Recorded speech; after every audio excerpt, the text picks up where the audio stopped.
Good afternoon, everyone. 1 million New Jerseyans food insecure by the end of the year. Geneva in Switzerland taking on basic universal income, which we're going to see globally. They're already predicting U.S. dollar falling in Hong Kong. Tokyo Stock Exchange locking up. Strange how all this finance is happening right when the early snows in Spain and Italy and record cold about to sweep through Australia. At least we have a fog bow. Too many strange coincidences happening across the planet. It's all interconnected. Let me tell you a little story. And just a quick word from this video's sponsor. You know, if you'd worked for a company for years before COVID came along and they let you go, you may have left some treasure behind. Your old 401k or IRA could be worth thousands, and it's still working for your old firm, not you. So if you're a bit uncertain about what the future holds right now and how you can convert your old 401k or IRA into a gold or precious metals-backed IRA, it's worth jumping on the phone and calling the team at Noble Gold. 877-646-5347, and the link's in the description box below.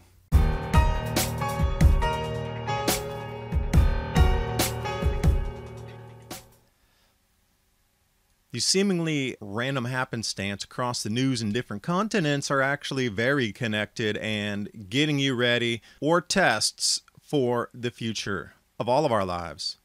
U.S. dollar obviously going to be having some difficulty moving forward, too much money printing, but this is out of the South China Morning Post, why the U.S. dollar is going to fall faster and harder.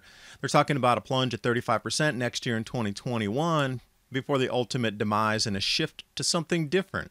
In the article, they list all the same things that we would be with common sense thinking about. Insatiable money printing, nothing backing it, looking into the future, printing even more, and the U.S. is going to have less and less and less goods trade services moving forward because of the entire lockdown and the collapse of 30% of the GDP already in the U.S.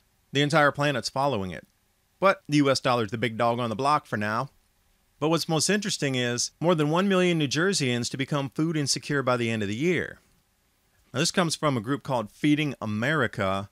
They're talking about more than 1 million in just one state in the U.S. Now, multiply this out by 50 states. Where are we going to be moving? Between 30 and 50 million people across the states that don't have enough food to eat? This is a recipe for social unrest in itself. If you can't already see, the social unrest has been put out there. It's already going. So if this mixes in because of food, you just won't notice it as much. It's a deflection inside a deflection. And there's some interesting graphs in here from Food Insecurity, New Jersey. The entire U.S. itself, they're talking about 46% increase in those that are going to not have enough money to purchase food for themselves or their families. Now, Pennsylvania, New York, Delaware are all right in these top tiers of social problems inbound. So when you're talking about adults and families not having enough food to eat, that's sad enough in itself. But then when you start to add a specific category of child food insecurity, we start to look at the same states again, but look how the U.S. jumps up to 61%. I never thought in my entire life that I would ever see such a story like this. We really need to get on the ball about growing crops in different regions. If it's like this already and we're just in the first years of this grand solar minimum, what is it going to be like when we get into the depths of 2024, 25, 28, when it's going to be incredibly difficult to grow food in the same areas that we do now across the planet? This chart right here should wake everybody up. So with statistics, you would probably look at the darkest green and go, you know what? The social chaos and unrest based on food is going to start in these regions first. Now, if this happens across the United States, how's it going to be controlled? Well, you've seen already, across the globe, everybody's being locked down into their own countries. Would it also turn into something like each state or each region locks itself down within the states? Balkanizing the United States wouldn't surprise me. It would not at all. So the solution for everything, as we see, Geneva here in Switzerland, is going to be starting the universal basic income at $4,000 a month, the highest in the world. Now, they voted themselves in on this. A few years ago, they had the same vote, but it didn't pass, but it did now. I wonder why. $25 an hour? That's nice. Now, who can follow that? Well, you got to realize that their currency is still backed by gold. What's the U.S. currency backed by?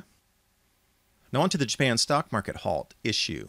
Network issue? Yeah, okay. This is a test to see how this would affect global markets and the reverberations if one is shut off. You can see this in the future if we're having this much internet disruptions with Robinhood and your regular internet and Google and everything else across the world's internet scape has been having very much difficulty outages across the last year. Now we're bringing it to the markets. This is a test, a beta test right here in front of you. Now the thing that's interesting is this is people with money that got smacked left, right, and center here. They're so sorry at the Tokyo Stock Exchange. They actually stopped all buying and selling on the exchange, and it was not possible to accept orders. And then they deleted every order. And then the yen fell because of this. And when it came back online, you lost your life savings. Isn't that convenient? So I'm wondering if this is a way to halt runs in countries in the future. We talk about bank holidays all the time on this channel. Would it not also make sense that there would be a stock market trading holiday as well to try to save a nation or strip wealth from it? Now within the Tokyo Stock Exchange, there's other exchanges as well. So we got the Nikkei and the Topix, you got TossNet, the Sapporo Exchange, and the Nagoya Exchange also.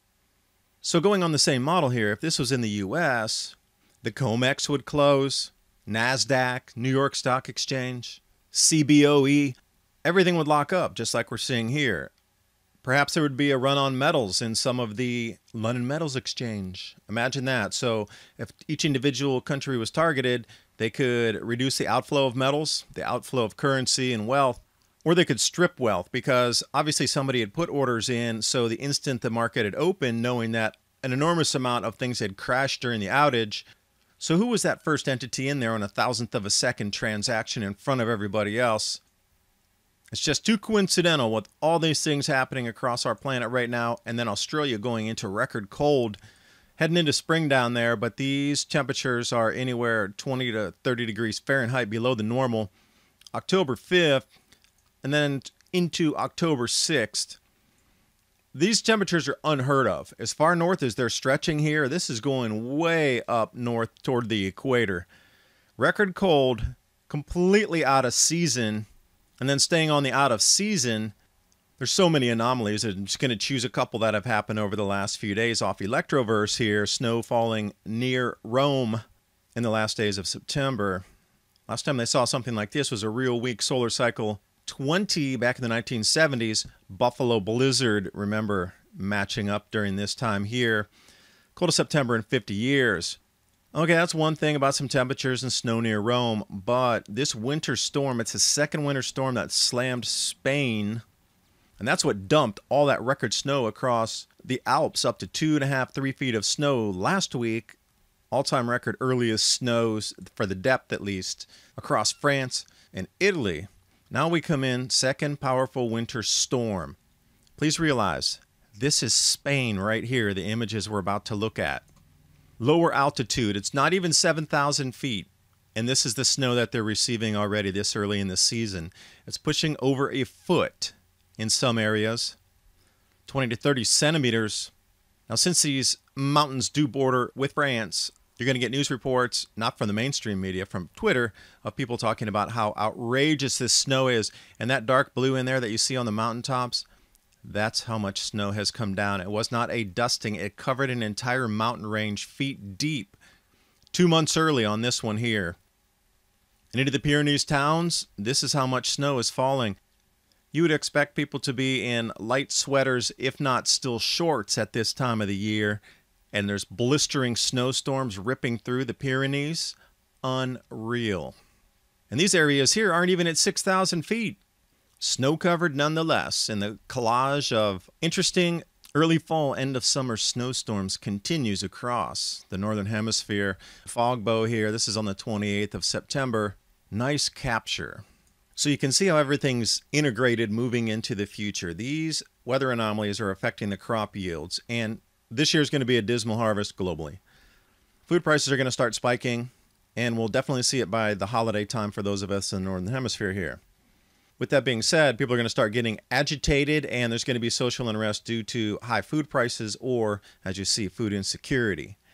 This is going to dovetail right into countries going into universal basic income And with the reset of finance on the planet moving into a cryptocurrency system, you could see how the stock markets would be traded and halted during this transition period. This is all a beta test, and the internet outages too, just to see how people will react and how quickly systems can be shifted from point to point to still maintain, for those in power, conduits to be able to trade, have access to communications, move money around the planet. This is what it's all about. This is the pattern that's emerging.